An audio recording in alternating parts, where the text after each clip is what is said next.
오늘 아침을 여는 말씀은 호세아 13장 4절에서 8절 말씀입니다. 그러나 애굽 땅에 있을 때부터 나는 내 하나님 여호와라. 나밖에 내가 다른 신을 알지 말 것이라. 나 외에는 구원자가 없느니라. 내가 광야 마른 땅에서 너를 알았거늘. 그들이 먹여준 대로 배가 불렀고 배가 부르니 그들의 마음이 교만하여 이로 말미암아 나를 잊었느니라. 그러므로 내가 그들에게 사자 같고 길가에서 기다리는 표범 같으니라. 내가 새끼 잃은 곰같이 그들을 만나 그의 염통 꺼풀을 찢고 거기서 암사자 같이 그들을 삼키리라. 들짐승이 그들을 찢으리라. 아멘. 호세아 13장은 교만한 이스라엘이 멸망할 수밖에 없다는 것을 전해주고 있습니다. 본문을 통해 그들이 왜 심판을 당해야 하는지, 어떻게 해야 회복의 길로 나아갈 수 있는지를 살펴보도록 하겠습니다. 먼저 그들이 심판을 당하는 이유는 무엇일까요? 첫 번째는 우상 숭배 때문입니다. 1절은 에브라임이 말을 하면 사람들이 떨었도다 라고 말합니다. 여기서 에브라임은 에브라임 지파를 말하는데 그들이 말하면 사람들이 떨었다는 것은 다른 지파들이 에브라임 지파에 대해 두려움을 가지고 있었다는 것입니다. 왜냐하면 북이스라엘 초대왕 여로보암 1세가 에브라임 지파였기에 에브라임 지파가 실질적으로 북이스라엘을 이끌었기 때문입니다. 에브라임 지파는 자신들이 이스라엘의 지도적 지파라는 점을 이용해서 바알 숭배를 끌어들였습니다.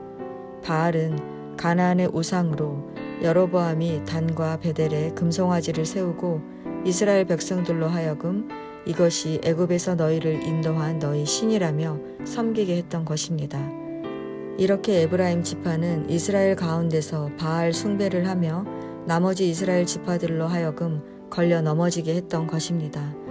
이들은 아침 구름과 쉬 사라지는 이슬, 그리고 타작마당에서 광풍에 날리는 쭉정이와 굴뚝에서 나는 연기같이 잠깐 보이다가 흔적도 없이 사라져 버릴 것을 모르고 우상을 숭배했던 것입니다. 두 번째는 교만 때문입니다.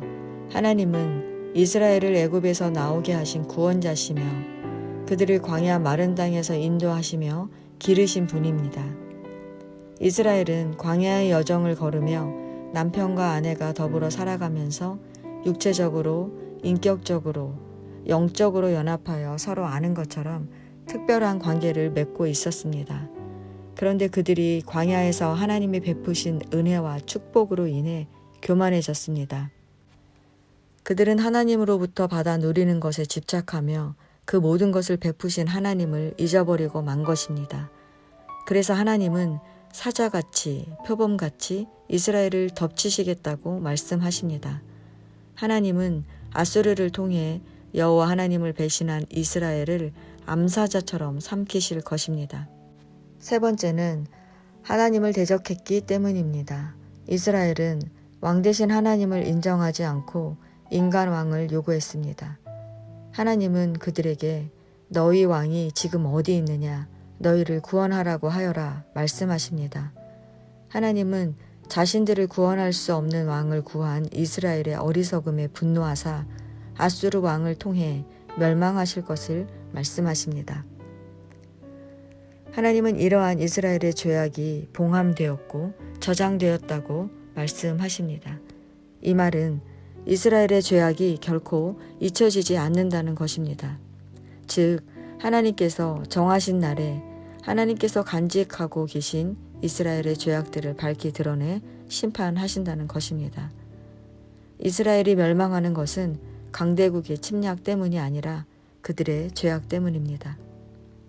이스라엘은 마치 때가 되었는데도 태를 열고 나올 줄 모르는 미련한 자식과 같습니다. 이스라엘은 하나님께 돌아와 회개하고 돌이켜야 할 때가 왔음에도 불구하고 돌이키지 않는 어리석은 백성입니다. 아무리 에브라임이 높아진다 하더라도 하나님께서 바람을 부시면 그들은 무너질 수밖에 없습니다. 그때가 되면 하나님의 칼이 아이와 아이를 가진 여인에게 자비를 베풀지 않을 것입니다.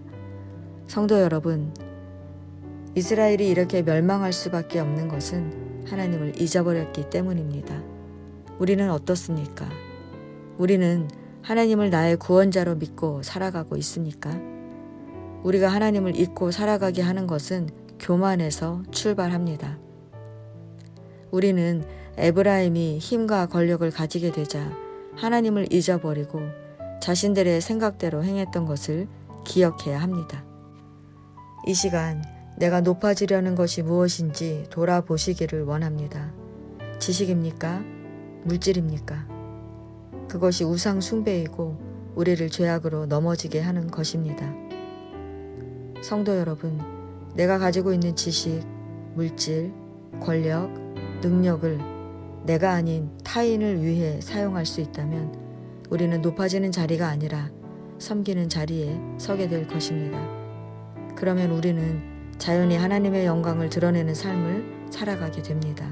이것이 구원자 하나님을 알고 그분의 뜻대로 살아가는 그리스도인의 삶입니다. 오늘도 말씀과 기도로 하루를 시작하시는 성도 여러분, 하나님과 친밀한 교제 속에서 내가 높임받는 것들을 어떻게 사용하며 살아가야 할지 깨닫기 바랍니다. 그것이 우리를 죄에서 자유롭게 할 것이며 하나님만 의지하며 사는 성도가 되게 할 것입니다.